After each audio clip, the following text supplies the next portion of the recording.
Now let's get started. I'm excited to introduce Krista Godfrey to you today. As a liaison librarian, she became interested in instructional technologies, and her growing interest in the use of technologies in libraries recently led her to a position as Web Services Librarian at Memorial University of Newfoundland, where she concentrates on the library website, usability, user experience, and mobile library resources. She's presently the past president-treasurer of the Ontario Library Information Technology Association. Take it away, Krista. All right, well, thank you. I'd like to say a big thanks for inviting me, and thank you for all of you for showing up. And special kudos to Karen, who said Newfoundland right. Many people mispronounce it, but well done, and many Canadians can't even say it right. So today, as you know, I'm going to be talking about QR codes. So what I'm going to go over today, and I apologize, the type is a little smaller than I had expected it to be. I had done it in Keynote, and it seems to have become a little smaller in PowerPoint. So if you need something bigger, you can let me know afterwards, and I can make sure that you get an appropriate copy so that you can actually read the slides. So today I'm going to go over basically what QR codes are, what's being done both in libraries and not in libraries, go over how you can actually create them, talk about issues and advantages, and then mention some of the best practices if you decide to use QR codes in your own library. So right now there's a lot of talk about QR codes, and there's a lot of people who love them and there's a lot of people who hate them. So I thought I'd see if we could get a poll and see where you stand before I start going into QR codes. Do you love them? When you see them elsewhere, do you love them? Have you tried them, or do you hate them? So we'll just let that go for a couple minutes and see if we can catch up. See if we can get some people to vote.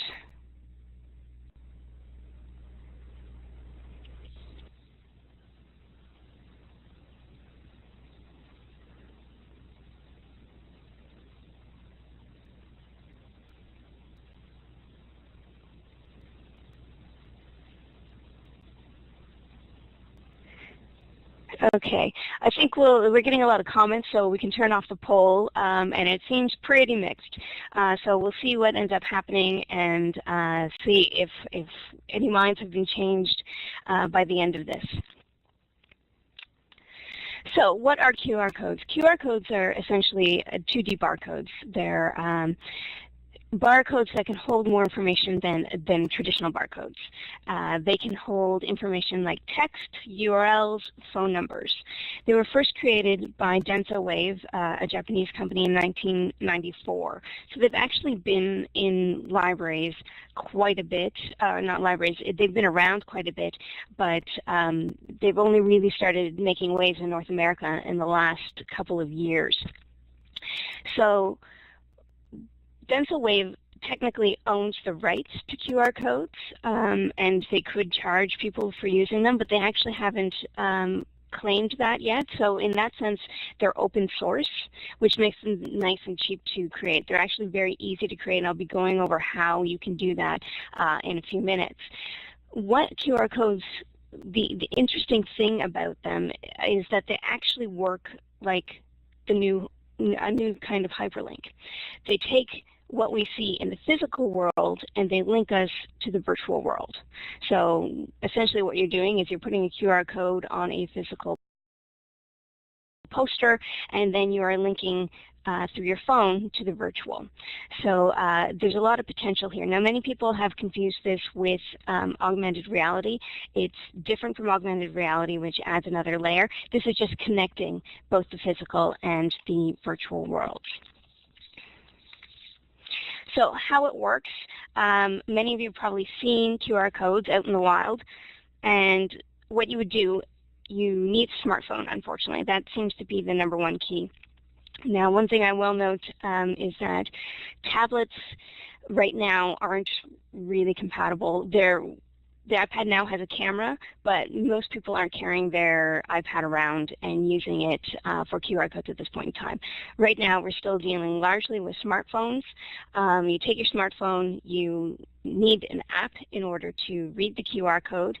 Once you've opened up that app, pointed your smartphone at the QR code reads the information, or the app reads the information in the QR code, and that leads you to whatever information has been put in there. So usually these are things like websites and the like. So when it comes to QR code readers, I'm not going to tell you that there's one that's better than the other. I personally have 3 different QR codes on my phone at the moment, and I play with them all. Sometimes one will work and another won't. So the easiest thing to do with QR code readers, if you have a smartphone, go to Google and type in the name of your phone and then QR code readers. And that will give you a list of QR code readers that are available for your phone. A few that are mentioned here, QuickMark, Paperlinks, BTag, and NeoReader. Some work on multiple operating devices, so some will work on both BlackBerry and iPhone, some will work on iPhone and Android, but the best thing to do is Google those. So yes, I apologize, I will be collecting the questions for the end, and so the moderators are doing that for me, and we'll have question time at the end. So, QR codes in the wild. Let's use the chat. There are a number of different places you're seeing QR codes. This is an example of a QR code on a business card. They're on bananas. What's the strangest place you've seen a QR code? If you want to share that in chat.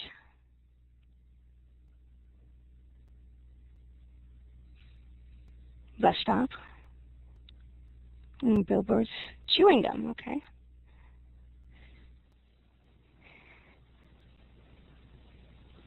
Okay, so I'll show you a few other strange ones. Oh, power tools, okay, interesting. Quilts, yep. How about food? We have QR codes showing up on things like cupcakes, on jewelry, t-shirts. Here we have a random tattoo. So this was the first QR code that would give you random items, so you could scan it, and each time you would get something different. I have seen QR codes as regular tattoos, but this is the first one that was random. This came from Boing Boing. How many people remember making mixtapes when they were younger for the person they had a crush on? Well, this is a card that links to an online list of music that you've picked out. So this is the new version of the mixtape, where you give somebody the card with the QR code on it, and they can go and they will get a list of the songs that make you think of them. So I thought that was kind of neat. So let's talk about QR codes in libraries, because we're actually doing some more practical things, I think, than some of the things that we're seeing just happening in the wild. And if you are interested in knowing some other examples, if you go to Flickr, there is a group called QR Codes in the Wild. So people share all the photos of the various places that they've seen QR codes. But in libraries, first I'd like to see, and this time we'll use the poll rather than the chat, so you should be able to start a poll, yes or no, are you using QR codes in your library?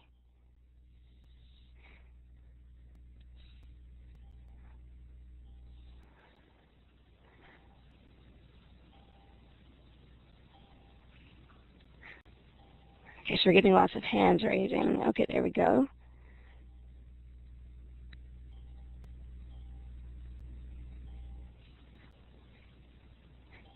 You should be able to, if you haven't seen the poll, there are a check mark and a box, an X underneath the list of participants. You should be able to click on that if you haven't. But it's looking like there's a lot of no's right now. So let's move forward and see what some places have done, and then maybe after we can share, those of us who are doing things, what they are doing. So this is one of the first really good examples of linking the physical to the virtual. So here we have an actual physical journal which is in the library stacks, and they put a QR code on the journal so that you can scan it, and you'll be taken to the online version of the journal. So this is a very good example of that physical to virtual link. This is the University of Nebraska, CUNY, I think. This is for service. So we're seeing a lot of services that are being advertised with QR codes. So this is a QR code that will lead to their 24/7 research help. This is two examples from the University of Miami, and I really quite like these examples because I find them quite visually appealing. The QR code jumps out at you, the color is nice and bright, it tells you underneath what you're actually looking at, so you have the Ask Us appearing right underneath, and you've got the what's on these computers on the pink one, so it gives you some kind of context for the actual QR code. And in the black area, it tells you where you can go to find a QR code reader if you don't already have one on your phone, and it explains a little bit on what QR codes are. So I quite like these examples. I find them quite visually appealing. We have, this is the University of California at Berkeley. They have included QR codes in their catalog. So this is another option. I know some places will allow you to text records to your phone so that you can have them on your device. The nice thing about doing QR codes in the catalog is that you don't have to write anything down. And if you're sitting there in the library, you can whip out your phone, open up your QR code reader. That is going to send you the link to the record so that you have the information, so that when you go up into the stacks, you don't have to remember, was that a D or a B? I can't read my writing, and have to go down and figure out what it was again. You've got the actual record right there on your device. So that's really nice in the fact that we're actually ideally saving time in this type of application. So I just noticed Thomas asking QR codes in the library, giving ISBN and a map of the library with location marked. I don't recall what these individuals were doing. I know that there are a few places that are doing this, and they all do it a little differently. So I couldn't tell you that particular example off the top of my head. This is another really good example. This is I got this from a friend, Jason Fleming, who is, let me just see if I can recall the name of his university. I think it's Brandon University. I could be confusing that. But the nice thing here in this picture, you can see in the top right-hand corner, you have the print instructions on how to use a scanner. This is what we're looking at. We're looking at a scanner. And what you see in the bottom corner, the bottom left corner, is the QR code. So the really nice thing here is that you can scan the QR code, and you're not actually getting the print instructions again. What it's actually leading to is video. So for anybody with visual, who's attuned to visual learning, they can watch the video. And the really nice thing about this is that they're watching the video on their phone. They don't look like they're doing anything different than watching a video that their friend had sent them, a music video or something on YouTube, but they're actually learning how to use the device properly. So this is nice because the student doesn't feel like they're out of place having to figure things out, and it gives an option besides the print for those who are visual learners. So I think that's a really neat way to provide point-of-need assistance. Ryerson University in Toronto, they use QR codes both in their library catalog, but the other thing they're using QR codes is for audio tours, which is really nice. And for a student, they can see the QR code saying, need a tour of the library. They can scan it, get the sound file on their device, and walk around the library looking like they're listening to their music, rather than walking around with a piece of paper and looking very lost and confused. So again, this is kind of an ease thing for students and a comfort level that they're used to because they're using devices that they're usually listening to music on or watching videos, and here we have them doing something that looks like a regular occurrence, a regular everyday routine, whereas they're actually learning how to use the resources. How to track usage clicks through, I'm going to actually be talking about tracking the number of hits in a few minutes, Angela, so we'll get to that. This is another example up in the stacks. So this is something I wanted to do but never got around to doing it in my previous place of employment. This is QR codes in the stack. So if you are in a public library or in an academic, you can either do it by subject, by column number range, but you've got a QR code that will lead to a subject guide that provides more information, how to get help. It could include the information for the liaison librarian. There's all sorts of things that you could be adding as a point of need information resource in these stacks so that people don't have to come right back downstairs to the reference desk and ask questions. They can figure it out for themselves with the guide that you've created for through the QR code. This is something I've tried in the past with some success, QR code scavenger hunts, and there are, if anybody's in school libraries, there are the QR code scavenger hunt generators for schools. But with a QR code scavenger hunt, you can get people running through your library chasing clues. What will end up happening is you start with a QR code that scans and gives you the clue. You figure out what the answer to that clue is, which takes you to the next point with the next QR code, and so on and so on. So I've seen this happen at conferences. I've seen it in libraries. We've done it in an academic library, and they seem to be relatively successful. But it's a new way to put a spin on it. I believe there's a university, Lafayette College, where they used where in the library is Carmen Sandiego, and it was an interactive mystery, but they used QR codes for the students to turn around and try to figure out where the next clue would be. So there's all sorts of things that libraries are doing, marketing, tours, instruction to provide subject guides later, resources. Is there anything that I haven't mentioned that you're doing in your own libraries that you'd like to share?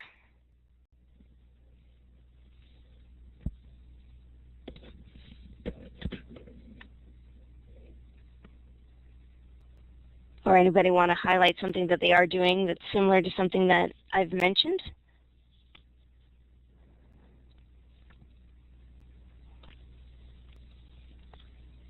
Reading lists from displays, government agencies, summer reading materials. Making good reads, okay. Book reviews, yep. There's lots of good ideas here. So floor maps, yeah, floor maps is something I'd like to see happen as well. So there's all sorts of, we have so much information that we can actually easily put on a phone that they make a lot of sense in a lot of places. So, oh, we just did that. So how do you go about creating these QR codes? And again, I'm going to give you the same advice that I gave for figuring out which reader to use. There are lots of free QR code generators out there, and unless you're doing like 500 at a time, the free generators should be enough for what you need. If you just go into Google, type in QR code generator, you'll get a whole list, and these include things like Kawa, Deliver, GoQR. There's Bitly also does them, and goo.gl, G-O-O.gl, Google's shortener, will also create QR codes. So there's all sorts of things out there, and there will be different features on different ones. If we move forward, you can see this is one, this is KWA, and you have the choice of content types you would choose if it's going to be a link, a text, a phone number, what it's going to be. And simply put in your URL, choose your size, and I'm going to talk about sizing in a few minutes, but size does make a difference. So depending on the type of resource you're putting it on, you may want it bigger or smaller. Some QR code generators will give you better choices in size than others, which is why I say, depending on your needs, you may want to try a few. And then the QR code would just show up in that white box, and you simply copy and paste it and put it into whatever you need. So somebody was asking about statistics before and tracking QR codes. There's a few ways you can do this. Google Analytics technically will do anything that's in your domain, like so if you have it for your library domain, so if you're using a page on your library website, then that should pick up. But actually I find it's a lot easier if you use one of the URL shorteners like bit.ly and goo.go. Those are better resources, and there's another reason you want to consider using a URL shortener. The QR code is pretty dense. It's black and white squares. And the more information you have, the longer the URL, the more text in there, the denser those squares are going to be. There's going to be more black and white squares, and it's actually going to make it more difficult to scan. So using a URL shortener to make a really long URL shorter is going to actually make your QR code less dense and easier to scan. The added bonus of using one of the shorteners is that it will, one, give you the QR code. So this was for a URL that I had tweeted, and it gave me the QR code, so if I wanted it, I could use it.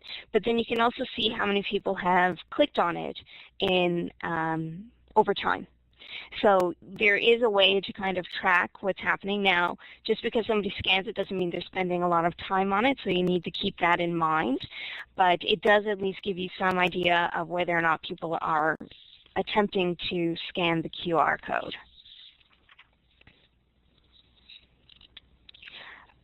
This, Sam, the one that you're seeing right now is from Bitly.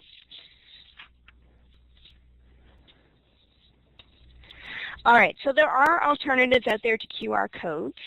Some of you may be aware of Microsoft tags. Those are the ones that you're seeing right now on the screen. They're more colorful, but as far as I can tell, and from the reading that I've done, they're a little less reliable than QR codes, the normal matrix ones, those black and white ones that we generally see. So that is something to keep in mind. I know some libraries have tried them. But another alternative would be SnapTag, and this is one that I first noticed around December of last year. And the nice thing about SnapTag is that you can actually put a logo in. You can actually give it a little more context. What it's reading are the breaks in the code ring. So that is the key to getting to your next resource, linking to the virtual. But right now, it does cost money, so it's not really an option. I can see things like Coke and other brand names wanting to kind of highlight what their product is, but probably not the best alternative at this point for libraries. Okay, so we're going to move on to issues and advantages, and I will warn you that there are a few more issues than there are advantages. But that doesn't mean that QR codes are a bad thing. So accessibility. This is in terms of thinking about the visually and mobilely impaired, even possibly anybody with some cognitive difficulties. Allison Hicks and Carolyn Sinkinson did a study of QR codes at the University of Colorado at Boulder, and they found that there were a few issues in terms of QR codes. Anybody who has issues with cognitive problems, autism, dyslexia, things like this, 9 times out of 10, QR codes are showing up without a lot of context. There's not a lot of text around it. A lot of places are just throwing up QR codes kind of as a tease. When there's no context, it can be very difficult to figure out what it is you're looking at. So you need to consider giving information, putting context for those QR codes, which is why I keep going back to those University of Miami green and pink posters. Smaller screens can be hard to read. If you're mobily impaired, can they hold the smaller devices in order to scan properly?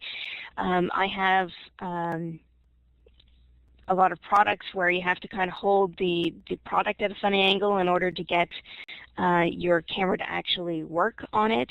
So for accessibility, you need to be really thinking about where you're putting your QR code and making sure that you've put some kind of context to that QR code.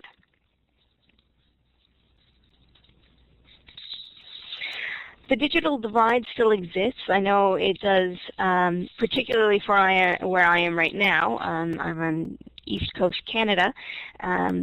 I have a provider, cell phone provider right now, that if I go outside of the city, I have no connection. Not everybody can afford a smartphone. Prices are changing, but I can tell you in Canada right now, data plans are not cheap. All of my American friends, when they come to Canada, complain about the price of Canada data plans. So for us, it's a particular problem, but I know that in other areas, even down the States, data plans still aren't really something that can be acquired by everybody. Apps, does everybody know how to download an app? 9 times out of 10, you're not getting a QR code on the smartphone. This could change over time, but right now, you usually need to download an app in order to use the QR codes. Now, things are changing. Pew has reported that 50% of adults who have smartphones have downloaded apps, but only 38% of those have downloaded them themselves. They've either had somebody else download them or they've come preloaded. And the group that is doing most of the downloading right now is still the 18 to 34, so kind of university aged right now. But these are things that we need to keep in mind, because if we're going to be offering services and we're not offering an alternative, but we're only doing things through QR codes, are we actually preventing others from using those services? We are dealing largely with mobile. As I said, tablets aren't really where QR codes are happening right now. We are still dealing largely with smartphones, not regular phones. There are over 6 billion subscriptions for cell phones in the world, but that doesn't mean that everybody has a phone. Not all of them are smartphones. Nielsen came out with a report for March that said that 50.4% of Americans now have smartphones. So we are seeing that over half of the population seems to be moving towards smartphones, but we're still not at saturation. So things to consider. Google has a nice study done on April 28th. I do have a selected bibliography at the end. I came across this report today, so it's not there. But on their blog on April 28th, they do have a nice study that they did on the mobile universe. We are seeing those numbers still changing. But they were looking at things that aren't really necessarily useful for us, things like people are still using phones in the bathroom, but in terms of QR codes, we are seeing that QR codes are usually being done outside of the home and not inside the home.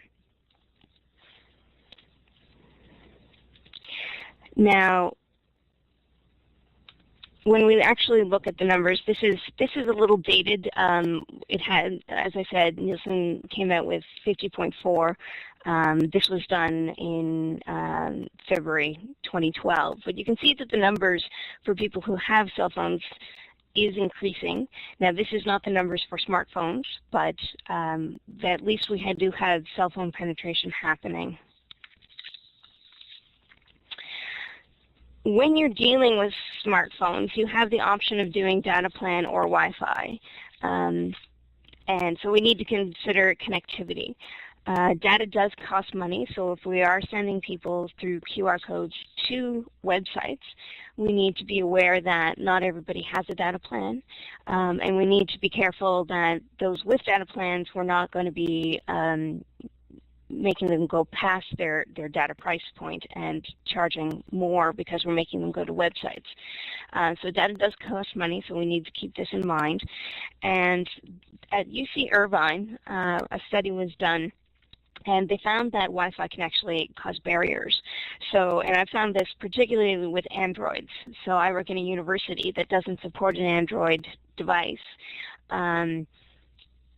If I wanted to get onto my wireless, I have to sign in. If I wanted to get into an actual subscription resource, so if I was up in the stacks and I saw that QR code on a journal and I tried to scan it, if I was using Wi-Fi, I would have to sign in to the Wi-Fi, and then I would have to sign in again because I wouldn't be able to access a subscription journal without signing in to my library resource account. So I have now put 2 signage points between me and the resource, and that is going to be a barrier for most people. And typing passwords in on your smartphone isn't fun at the best of times, so we need to be thinking it through and considering whether or not what we're linking to is actually making it easier or more difficult. So things that you should keep in mind. And hopefully that will change over time. I know it's particularly a problem with Android right now for university authentication. By barriers, I'm talking about most users, if you make it difficult, if it's going to be clunky, if it's slowing you down, if I can't just link to it. If I see a QR code, I expect it to open up to the web page. If I have to sign into Wi-Fi, that's one barrier, that's one point where we're slowing things down. It's not necessarily a barrier, but many people will turn away at that point, which is why I'm calling it a barrier. But the more steps that people have to do, the more hoops that people have to jump through, the less likely people are going to follow through. I'm hoping that makes sense. Security is always an issue. In terms of security with QR codes, the biggest thing is with posters. Largely in fact, I haven't heard of any cases happening in libraries, academic or public, but I have heard of it happening is people, because QR codes are so easy to create stickers for QR codes that link to malicious sites, whether it be inappropriate content or sites with malware. It's easy to take a sticker of a QR code and put it up over an existing QR code so that people are being sent to unkind sites. So if you do put up QR code posters, it's a good idea to go around every once in a while and see if they're all going to the right spot. Because if anybody's put up something to redirect to somewhere else, you're going to need to fix that right away. So do make sure that you need to you do check on your QR codes. But as I said, that I haven't heard of that happening yet, but it is something to be aware of. It's important to know who your audience is. And this is where we really come into issues with QR codes. For many, we're still at the early adopter point. Out of curiosity, how many have actually successfully scanned a QR code? Can we get a poll up, or do you? So try to use the check marks and X's. So we've got a number of successful, which is good. It's nice to see.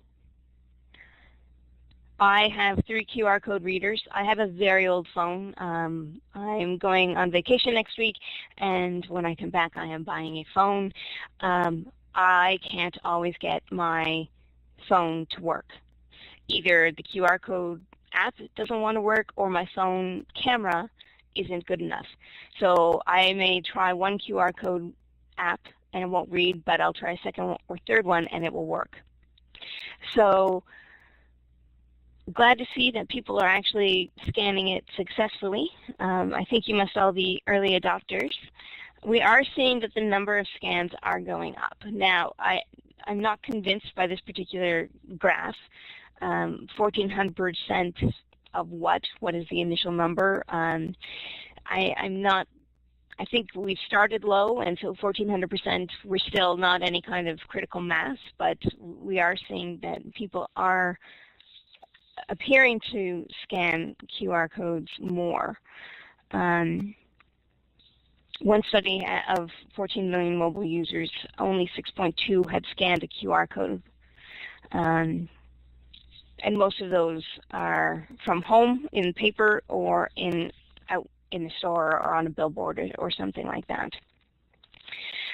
Just to give you some idea, this is one site that creates QR codes. This is uscan.me, and they were looking at where their people were coming from.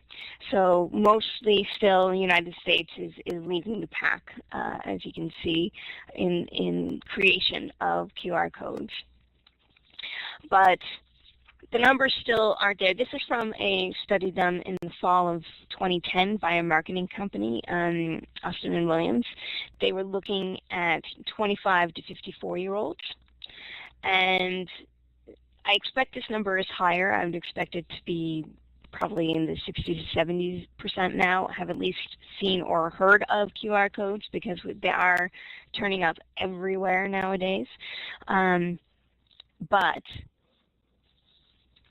we're still not seeing the numbers of people actually scanning them. So only 28% had scanned. So the number is still low. If you're in a university, this particular marketing company, this was a youth marketing agency. They did a study of over 500 students at 24 U.S. colleges. Quick response is what QR stands for. Sorry, I should have explained that at the beginning. Most people just refer to it as QR. It's quick response codes. Over 500 students in 24 U.S. colleges. 81% of those students had a smartphone. 80% had seen a QR code, but 21.5% had actually scanned. So the problems are numerous at this point. A lot of students or users, not just students, don't understand how to do a QR code. One, you have to, if you don't already have the app, then you have to download the app, and download it can take a while. And you have to question, are they doing it over Wi-Fi? Are they doing it over data? Do they have enough strong enough connection in order to download fast enough? Some QR code readers are faster than others. Some are slow. Others are opening up cameras, thinking that if you just take a picture of it, it will open it up, not understanding that they need an app. So there's a lot of learning to do, a lot of teaching and education in terms of QR codes for most people right now. They just don't understand or don't care to at this point. Only 21.5, only 2 out of 10 had actually managed to successfully scan a QR code when they were asked. So the numbers are a little disappointing at this point. When these are the same university students, when they were asked if they were likely to scan it, 58.1% very unlikely. So there still isn't the interest there. Now that doesn't mean it won't change over time. We saw this with Twitter. And Twitter seems to be doing better now. We've seen it in other technologies like Second Life, which have since died off. So you never know where this is going to go. We're still in the early days at this particular point in time. But right now, at least from the university perspective, the interest isn't there. That said, it's pretty easy to create them, and we are seeing students creating them on posters. This is, I was observing an instruction class in the winter term and saw a student with a QR code on his back for the residence experience. So I asked if I could take his picture because I didn't want to scan and go to the residence application app, but I did want to see that you know, they do recognize them, they are using them, but the question for me was, did the students come up with this as a marketing thing, or was it a coordinator who came up with it? It's hard to say, but we are seeing students put them out there. They just don't seem to all be using them at this point. At this point, we're still targeting the early adopters. So some guiding principles for if you're going to use them, because the nice thing about QR codes is that they are cheap, they are easy, and they're not going to take a lot of time. If not a lot of people are clicking on them, it's not going to be a huge loss to the budget or in staff time. If you're creating a poster, it's nothing to add a QR code. But at this point, you need to realize that the people who will be clicking on those QR codes, who will actually be getting out their cell phones, will be the early adopters at this point. So some guiding principles. Get outside the library. The nice thing about QR codes is that they are linking the physical to virtual, but the physical doesn't have to actually be in your physical library. Emily Casper wrote a nice blog post on getting outside of the library, and this I found on Reddit the other day. I think this is a great example of getting outside. I don't think a library did this. I'd love to know, but this is in Dublin. Somebody had created a poster of old books. They gave the title of the books, and they had the QR codes on there so that you could get to the actual book, because these were books that were in the public domain. So this is a great way to kind of get outside of the library and get people actually into resources. And you can do this with your own community events and the like, but I thought this was a great example. Another really important thing is we're dealing with mobile, where this is a mobile technology. You're using a phone, and you're using a mobile app. You need to be linking to mobile sites. A site that you have to expand and move around on is going to give a less satisfactory experience, and people will be less likely to try other QR codes if they weren't able to get around and actually read the site very well. So if you're linking to a website, do try to make it a mobile website if you can. Provide those alternatives. So not everybody wants to use QR codes. The numbers, as I showed you, aren't there yet. So if you're putting up a poster, have a URL there as well. Realize that we are dealing with the early adopters, so make sure that you're giving another way to get to the same information. Size does matter with QR codes. I have some makeup with very little QR codes that I cannot scan because they are far too small. Think about what you're actually putting on. A QR code on a billboard, if I'm really up close, I'm not going to be able to scan it because I'm too close. If you make it too small, I'm going to have to be way too close to the actual poster in order to scan it. So make sure that you're making the QR code an appropriate size for whatever resource that you're putting it on. Location makes a difference. Make it easy. Don't make it really hard to position your camera to actually read it. Think about the amount of white space around it, and try to put it in places where you're getting point of need. The great thing about QR codes is that you can easily put point of need information right there. That's what the videos are doing, things like the audio tours as well. Don't overdo it. Somebody mentioned seeing QR codes on cars. This is taking it to the nth. I don't even know where to start, where the QR code is. I see one on the door, but other than that, I don't know really what I'm looking at. So I've seen posters with 3 or 4 QR codes on it. Try to avoid that. Keep it short. Think about those URL shorteners. They're good for kind of tracking the number of hits on them, but it also makes the QR code more readable. Add value. One of the things with the 2 University of Miami posters, the pink one was a QR code for what's on these computers. Now for me personally, if I want to know what's on these computers, I'm not going to be pulling out my phone in order to find out. That would be better as a link on the computer itself, or as a poster that actually listed it. At this point, you really need to think about that, whether or not you're adding value with the QR code. If it's easier to use a URL, use a URL. Make sure you're saving time. The nice thing about the video with the scanner is that it's often easier to watch a video than to try to figure out the print instructions. You don't want to have multiple steps in order to get to somewhere. If you have multiple login screens for wireless and authentication, really make sure that you're trying to save time. Avoid ending up on this site. If you really want to see some good examples of bad QR codes, this is a great site. The example on here is for cows. It says you need a smartphone, you need to be next to the cows. Well, I'm not going to be walking through a field with cow patties. I'm not sure the cow is going to be friendly, or how do I make sure he stands still long enough that I can actually read the QR code. So do think about things and make sure you're actually using it in a way that makes sense, because you don't want to find your library QR code ending up on a blog like this. So the future, uncertain.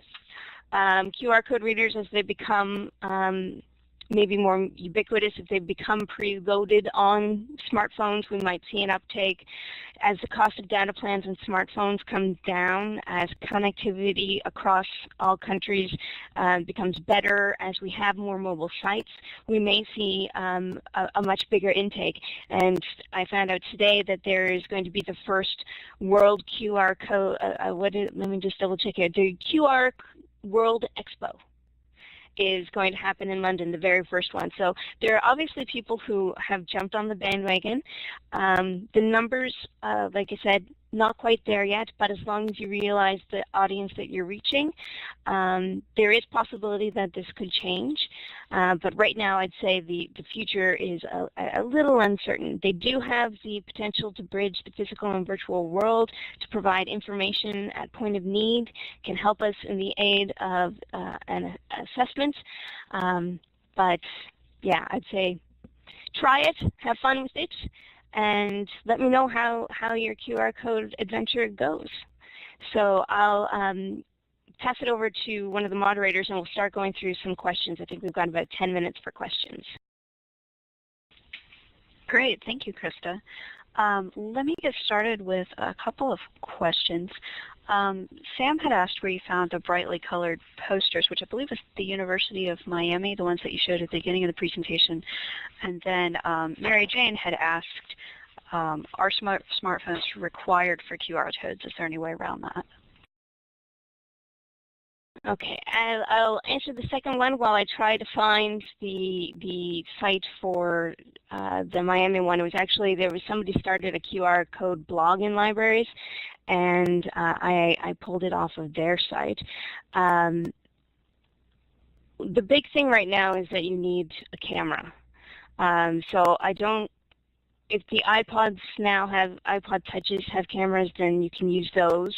Tablets, there are tablets that have cameras, but they're a little clunkier to hold. It's just harder to hold a tablet up so that you can actually get the right angle for the QR code to read. So right now it really is largely for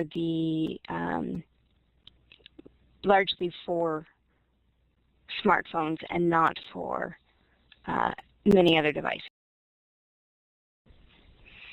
We'd also had a question about some reports say that QR codes are on the decline. Would you say that that's true? And another that was somewhat related, are QR codes worth the time investment? The numbers I see keep saying that QR codes are going up, but QR code stats, I'm not sure how they're getting them. If they're doing surveys, the surveys are saying people aren't really doing them, but the number of QR codes that are being scanned is going up, but that could be because the people who do scan codes are more likely to scan lots of codes. So it's kind of hard to say with the statistics at this particular point in time. And what was the other question? I have forgotten already. The other question was whether QR codes are worth the time investment. At this point, QR codes are so easy to create. If you're only making a couple for posters for events, it really, I don't see a lot of staff time being put into that. You can create a QR code in about 30 seconds and slap it onto a poster. Whether or not you're keeping up with it and tracking it and things like that, if you're doing QR code scavenger hunts, which will take more time, frankly, this is one of those technologies. There are technologies where you really want to be careful walking into because it's a huge technical investment and there's a lot of staff training. That's not the case with QR codes. This is one of those ones where I can say, play with it. If you don't like them and you're not getting the hits, stop doing it. But really, until you try it, you're not going to know. And this is not one where I'm afraid to fail. This is a pretty low risk technology at this point. Kathy had asked a technical question about making a QR code linking to the library's Facebook page. Even though she's using the correct URL, it takes the people who scan the QR code to the Facebook login page, and once they log into their news feed, is it possible to link directly to a Facebook page? I have not tried that, and this is one of those things where I was using the term barrier, right, where it's not quite functioning the way you want it to. I have a feeling even if I logged into my library resource account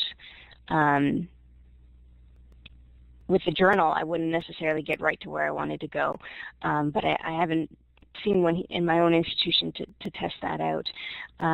But that's a good question, and it's one that I'll look into, but I don't know off the top of my head, because yeah, and the other thing is a lot of people are using, on their smartphones, they're using apps for Facebook. So now we're taking them to a website where they have to log in, where they're used to actually going into their app.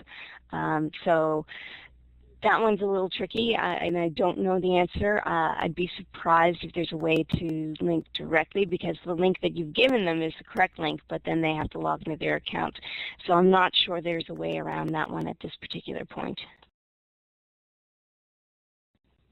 We can take another probably.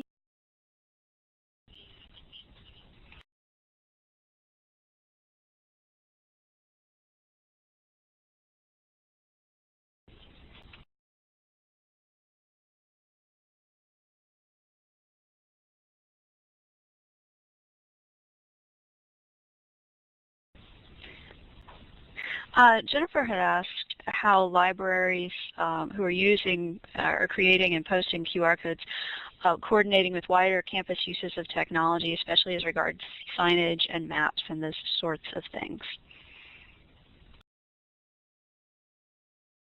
Sorry, I was still looking for that one URL. Could you repeat the question one more time?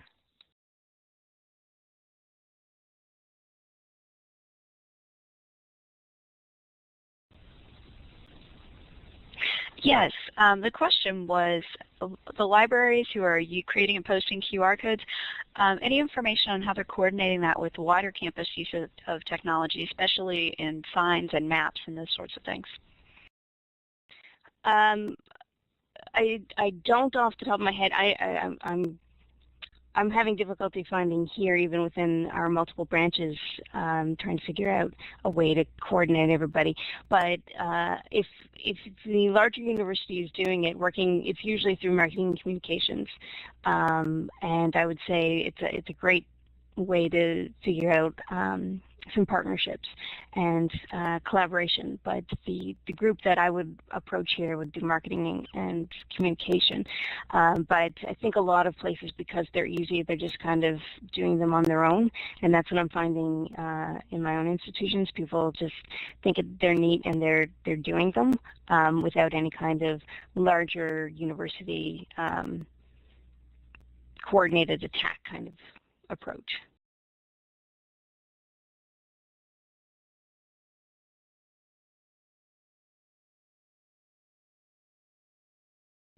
Do we have time for one more?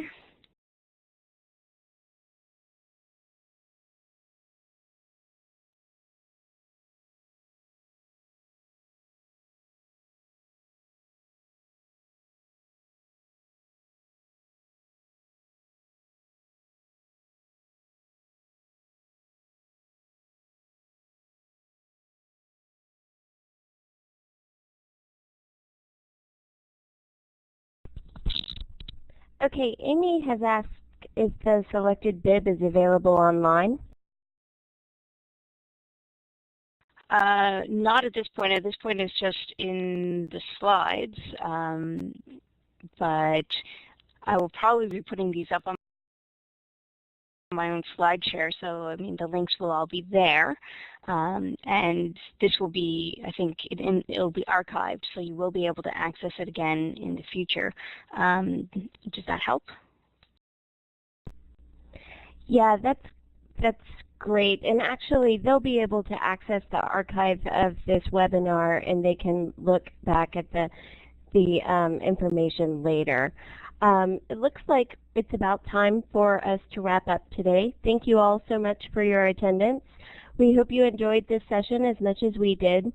On the closing slide, you'll see the URL for the assessment for today's webinars, which we will also email to you. We hope you'll have the time to complete the assessment, as your feedback is very important to us. If you have an idea for a topic or presenter for future webinars, please let us know. You'll see the planning team's email addresses at the bottom of the slide. Thanks again, and have a good afternoon.